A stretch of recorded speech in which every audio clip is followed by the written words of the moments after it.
मनसे अध्यक्ष राज ठाकरे यांच्या संकल्पनेतून व हस्ते 2012 ते 2017 या काळामध्ये गंगापूर रोडवरील सम्राट शिवसेना प्रमुख बाळासाहेब ठाकरे यांच्या संग्रहालयाचे उद्घाटन शिवशाहीर बाबासाहेब पुरंदरे यांच्या हस्ते करण्यात आले होते.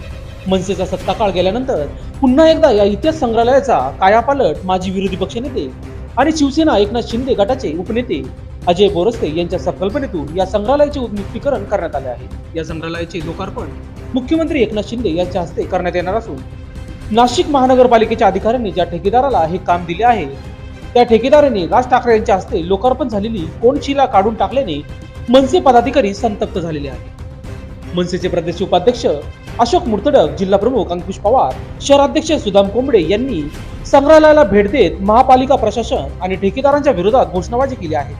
ठेकेदारांनी काढलेली कोनशिला त्वरित